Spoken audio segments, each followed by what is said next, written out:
అంటున్నా, ఈటల రాజేందర్ కూడా నీకు అధ్యక్ష పదవి ఇస్తా అంటే దాంట్లో ఎవరు ఒప్పుకుంటారా? వాళ్ళు ఎవరు ఒప్పుకుంటారు? అనవసరంగా నీ నైజానికి భిన్నంగా, నీ నేచురాలిటీకి భిన్నంగా రేవంత్ రెడ్డి గారి మీద ఇష్టం వచ్చినట్టు మాట్లాడుతున్నావు. చాలామంది నీ మీద జాలి సానుభూతి ఏంటంటే, ఒక ఓబీసీవి ఆ రోజు ఏది వామపక్ష భావజాలం నుంచి ఉద్యమాల్లోకి వచ్చి ఇక్కడ తెలంగాణ కొరకు కొట్లాడడం అనే జాలి తప్పితే, నిన్ను చూస్తే ఇప్పటికీ జాలి ఎందుకుంటుంది? నిన్ను అధ్యక్ష పదవి చేస్తారేమని చెప్పి ఇష్టం వచ్చినట్టుగా ముఖ్యమంత్రి గారి మీద మాట్లాడుతున్నారు. మాట్లాడిన దాంట్లో కూడా నీ నైజానికి భిన్నంగా బూతులు మాట్లాడుతున్న స్థితి. వీళ్ళు ఎట్లాంటి వాళ్ళు అంటే బీజేపీ వాళ్ళు బూతులంతా మాట్లాడేది వాళ్ళే, బూతులంతా ఎక్స్పోజ్ చేసేది వాళ్ళే.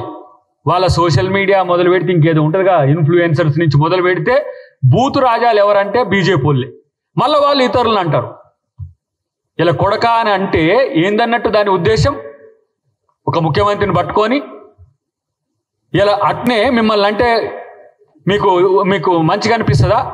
ఆ భాష వాడితే కొడక భాష, ఇంకో భాష, ఎల్ భాష, ఎం భాష అంతా ఉంటాయి కదా. ఇలాంటి దిగజారు రాజకీయాలకు బీజేపీ వచ్చిందానికే ఫ్రస్ట్రేషన్లో ఉన్నది. ఈ రాష్ట్రంలో మీరు తలకాయ కిందికి పెట్టి కాళ్ళు పైకి పెట్టి పాదయాత్రలు చేసినా, తలకాయ యాత్ర చేసినా, మీ తలకాయ లేని వాళ్ళకి మీకేం అధికారం వచ్చే పరిస్థితి ఏం లేదు. ఎందుకు ఇలాంటి చేతగాని ప్రకటనలు, లేకపోతే ఇలాంటి పనికిరాని ప్రకటనల వల్ల ఏమొస్తుంది? నా ఉద్దేశం ఏంటంటే, అసలు మా వాళ్ళు ఫోన్ చేసి ఇట్లా ఎన్విఎస్ఎస్ ప్రభాకర్ ఇట్లా అన్నాడంటే ఈయన ఎవరు గ్రూప్ అని అడుగుతున్నా నేను. ఎవరు గ్రూప్ నుంచి మాట్లాడుతుండే, ఎవరికి బెనిఫిట్ అయ్యేటట్టు మాట్లాడుతానంటే, ఈయనకేం బీజేపీకి బెనిఫిట్ అయ్యేటట్టు మాట్లాడితే ఈ మాటలు మాట్లాడతారా? నిజాయితీగా నేను మాతో బీఆర్ఎస్ లేదని చెప్పి ఇక మళ్ళీ దేవుళ్ళని కొట్టుడంటే మళ్ళీ దేవుళ్ళ పంచాయతీ పెడతారు వీళ్ళు. ప్రతిదీ కూడా ఇట్లా ఏదో పొదుపుతో మాట్లాడాల్సి వస్తున్నది. సరే, మీరు ఎక్కడ మీకు బీఆర్ఎస్కు ఉన్న రాజకీయ రహస్య ఒప్పందము మీకు లేదు అని చెప్పాలంటే మీరు బర్డన్ ఆఫ్ ప్రూఫ్ మీ మీద ఉంది. మాతో కొట్లాడిండ్రు వాళ్ళు, మాతో పోరాడిండ్రు, వాళ్ళకు 39 సీట్లు వచ్చినాయి, మాకు 64 సీట్లు 64+1 వచ్చినాయి. మాకు వాళ్ళకు పోటీ జరిగింది. మరి వాళ్లకు వాళ్ళ అధికారంలో ఉన్నారు, విపక్షమైనరు, మేము విపక్షం వాళ్ళం అధికార పక్షమైనరు. మరి మీరే పక్షం? నా గర్కా నా ఘాట్కా లెక్క. ఇలా మీరు బీఆర్ఎస్ను మీదేసుకోలేరు, కాంగ్రెస్తో కలిసిపోలేరు. మరి మీదేందో నాకు ఎటు అర్థం కావట్లేదు. కానీ మీ అన్రెస్ట్లో భాగం ఏంటంటే, కాంగ్రెస్ పార్టీ మీద అబద్ధపు ప్రచారాలు చేస్తే తస్మాత్ జాగ్రత్త. వ్యక్తుల మీద చేస్తుండ్రు, తర్వాత పార్టీ మీద చేస్తుండ్రు, నెహ్రూ గారి మీద చేస్తుండ్రు, ఈ దేశపు జాతిపిత మీద, మహాత్మా గాంధీ మీద ట్రోల్స్ చేస్తున్నారు. సిగ్గు, లజ్జ, అభిమానం అనేది ఉంటే జాతిపిత అంటోని మీద కూడా ట్రోల్ చేసి చివరికి ముఖ్యమంత్రి మీద వదులుతలేరు. సామాన్య వ్యక్తులు బీజేపీని విమర్శించినా కూడా మీరు ఓరుతలేరు. ఇలాంటి ఏమంటారు different type of mind set అయితే ఏ పార్టీలో ఉన్నట్టు నాకు కనపడలే. నిన్నెవరో బీఆర్ఎస్ నాయకుడు చేస్తే వాళ్ళ మీద కూడా అంతే. అంటే వీళ్లకు ఒక నీతి, ఒక జాతి, ఒక నిజాయితీ అనే వాటి మీద నమ్మకం లేదు. వాళ్ళ అమిత్ షా అన్నాడు ఒకసారి, అది ఇప్పుడు గుర్తొస్తున్నది, అబద్ధాలైనా ప్రచారం చేయండి, అబద్ధమే ప్రచారం చేయండి, మీ బతికే అబద్ధం బీజేపీ. దీన్ని ఏమనాలి ఇప్పుడు అంటే, అబద్ధాలకు కేర్ ఆఫ్ అడ్రస్, అబద్ధాలకు ఏమంటాము బ్రాండ్ అంబాసిడర్ అంటే బీజేపీ మాటలు ఎవడు నమ్మే స్థితిలో లేడు. ఇలా తెలంగాణ ప్రజలు నమ్ముతారా? పోనీ మీరు అన్న స్టేట్మెంట్ను కోర్స్ మీకు అనుకూలమైన మీడియాలో కొంతమంది చేయొచ్చు, మీ సోషల్ మీడియాలో కొంతమంది చేయొచ్చు, లేకపోతే మీ ఇన్ఫ్లుయెన్సర్స్ ఎవరైనా చెప్పొచ్చు కాక. కానీ బీజేపీకి సౌత్ ఇండియాలో బతికటానికి తెలంగాణలో ఏదో ప్రయోగం చేస్తా అని చెప్పేసి ఇలాంటి పనికి మారిన స్టేట్మెంట్స్ ఇస్తే ఎవరు నమ్మరు. సరికదా? మీ నాయకుల మైండ్ సెట్ ఒకసారి చెక్ చేసుకోండి. సైకాలజిస్టులను చూపించుకుంటారా, సైక్రియాట్రిస్టులను చూపించుకుంటారా? మేము డాక్టర్లను ప్రొవైడ్ చేస్తాం. మేము ఎందుకంటే ప్రభుత్వంలో ఉన్నాం కాబట్టి మంచి సైక్రియాట్రిస్టులను చూపిస్తాం. మోకాళ్ళ నుంచి అరికాళ్ళ జారిపోని, అరికాళ్ళ నుంచి అసలు బుద్ధే లేకపోని, మైండే లేకపోని, ఈ మైండ్ లేని ప్రకటనల వల్ల తెలంగాణ ప్రజలకి ఇబ్బందులు క్రియేట్ చేయకండి. ఇలా మీకు రేవంత్ రెడ్డి గారు చేసే పథకాల్లో ఇప్పుడు ఈ కొంతమంది 420 గారు మాట్లాడుతున్నారు, 420 హామీలని. ఏది అమలు కాదో వాటి గురించి మీరు అడిగే హక్కు ఉన్నది. కానీ అయిన వాటి గురించి మాట్లాడట్లేరు. ఎందుకు అని అంటే, మేము అయిన వాటి గురించి మీరు చెప్పుకోరేని అంటారు. ఇప్పుడు ఈరోజు రేవంత్ రెడ్డి గారి మీద చేసే ఈ ప్రచారాలు ఏవైతే అసత్య ప్రచారాలు, అబద్ధ ప్రచారాలు ఏవైతే ఉన్నాయో అది కూడా ప్రజలు నమ్మట్లేరు. కాబట్టి ఫస్ట్ ఏంది కంచగచ్చిబౌలి, తర్వాత ఏమైంది మళ్ళీ ఈ హామీలకు సంబంధించి వచ్చిర్రు, మళ్ళీ ఏమైంది బీజేపీ బీఆర్ఎస్కి సంబంధించి అలా మీటింగ్ సంబంధించి అది కాలే. ఇప్పుడు ఏం చేయాలి, ఇక ముఖ్యమంత్రిగా రేవంత్ రెడ్డి గారిని తీసేస్తారట అని ఆయన క్రెడిబిలిటీని తగ్గించాలని. ముఖ్యమంత్రిగా ఇప్పుడు కాదు రేపు కూడా రేవంత్ రెడ్డి గారే ఉండబోతున్నారు. రాసుకోరు, మీ కళలు నిజం కావు. ఇంకా మీ ఏదైతే కళలు పగటి కళలు అంటున్నారో బీజేపీ నాయకులు బీఆర్ఎస్ నాయకులు, మీరు మీ కళలు నిజం కావనే అంశాన్ని మీకెట్లా తెలుస్తుందో బుద్ధి లేని వాళ్ళకి ఎట్లా చెప్పాలని నాకు అర్థం కావట్లేదు. కాబట్టి ఇలాంటి పరిస్థితిని రాష్ట్ర ప్రజలు భరించాల్సిన అవసరం లేదు. మేము ఖచ్చితంగా కట్టుబడి ఉండడం కాదు, మా రాహుల్ గాంధీ గారు మీరు గుర్తుపెట్టుకోండి, అహ్మదాబాద్లో జరిగిన మీటింగ్లో ఈ రాష్ట్రం గురించి ఈ రాష్ట్ర ముఖ్యమంత్రి గారి గురించి 10 నిమిషాలు మాట్లాడింది. బీసీ బిల్లు మీకు ఏది భయమవుతుందంటే, బీసీ బిల్లు ఇక్కడ ఈ రాష్ట్ర ప్రభుత్వం 3 నెలల్లో సర్వే చేసి దాన్ని చట్టం చేసి గవర్నర్ గారి ద్వారా కేంద్రానికి పంపించింది. ఏమన్నారు వీళ్ళు, ఈ తలకాయ లేని సన్నాసులు, ఎట్లయితుందా కులాల విభజన చేసినట్టు చేస్తారా, కులాల వారిగా దేశాన్ని విడగొట్టడానికి రాహుల్ గాంధీ చేసే ప్రకటనలు వీళ్ళు చేస్తుండ్రని. ఇలా ఏం చేసింది ఈ పార్టీ, ప్రధానమంత్రి ఏం చేసిండు, జనగణనలో కులగణన పెట్టిండు. అది ఈ రాష్ట్ర ప్రభుత్వం యొక్క ముఖ్యమంత్రి గారికి ఆ క్రెడిబిలిటీ పోతున్నది.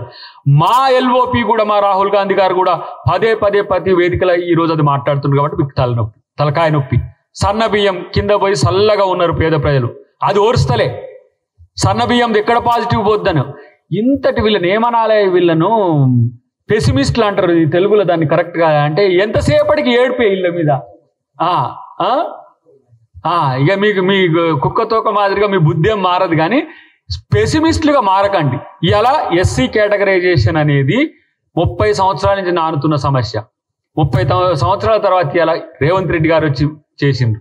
ఇప్పుడు మా బట్టి గారు ప్రెస్ మీట్ చూస్తున్నారు. రాజీవ్ యువ వికాసం మొదలు పెడితే 200 యూనిట్ల కరెంటుకు మొదలు పెడితే 500 రూపాయల సబ్సిడీ నుంచి మొదలు పెడితే ప్రతి ఒక్కటి వాళ్ళు పథకాల అమలు మీద వాళ్ళు దృష్టి పెట్టి మీ అసత్య ప్రచారాల మీద మీకు దృష్టి పెట్టకపోవడం వల్లనే ఇవాళ ఈ సమస్య వచ్చింది. కానీ రేవంత్ రెడ్డి గారి మీద ఇంత కోపము, ఇంత జిలస్, ఇంత ఈర్ష్య, ఎందుకు ఇంత కుళ్ళు బీజేపీ బీఆర్ఎస్ నాయకులకు వస్తుంది. ఆయన ఇంకొక ఆయన సొట్టకాయ మాటలు మాట్లాడుతూ ఉన్నాడు కేటీఆర్, ఇంతకుముందు చూస్తున్నా. ఈ దేశంలో తెలంగాణ ఆర్థిక విధ్వంసం తప్ప ఇంకొకటి జరగలే. బీజేపీతో కలిసి మీరు చేసిన ఆర్థిక విధ్వంసం ఇది. ఆర్బీఐ ఎఫ్ఆర్బిఎం నుంచి మొదలు పెడితే ప్రతి ఒక్కటి బీజేపీ సపోర్ట్. కాళేశ్వరం 17 రకాల అనుమతులు వచ్చినట్టు ఎవరు ఇచ్చిండ్రు? ఆడనేమో కేంద్ర ప్రభుత్వంలో ఉన్న మంత్రులు అనుమతులు ఇస్తారు, ఎన్జీటీ అనుమతి ఇస్తుంది. వీడికి వచ్చాం కాళేశ్వరం బాగలేదని బీజేపీ వాళ్ళు. ఇంత డ్యూయల్ రోల్ ఏందిరా బాబు, నాకు అర్థం కాదు. ఇట్లాంటి ఒక రాజకీయ పక్షం ఎక్కడైనా ఈ దేశంలో ఉన్నదా అంటే అది బీజేపీ ఉన్నది. డెఫినెట్గా రేపటి రోజున ప్రభాకర్ మీరు సిద్ధంగా ఉండండి, లేకపోతే ఇది జరగకపోతే మీరన్న ముక్కునేలకు రాయిది.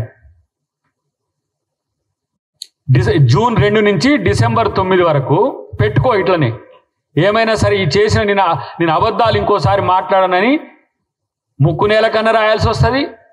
లేకపోతే ఇంకా మీరు ఏమనుకుంటారో, మీకు ఏది మంచుకుంటుందో అది చూసుకోండి. కానీ నేను కొన్ని పదాలు ఎందుకు వాడట్లేనంటే దానికి లిమిటేషన్స్ ఉంది కాబట్టి, కొంచెం మేము కూడా రాజకీయ పక్షంగా మీ పరువు కాపాడాలి. కాబట్టి మీలాగా సిగ్గు లజ్జ వదిలి ఎలాంటి మాటలు అంటే అది మాట్లాడలేము, ఎందుకంటే ప్రభుత్వంలో కూడా ఉన్నాం కాబట్టి.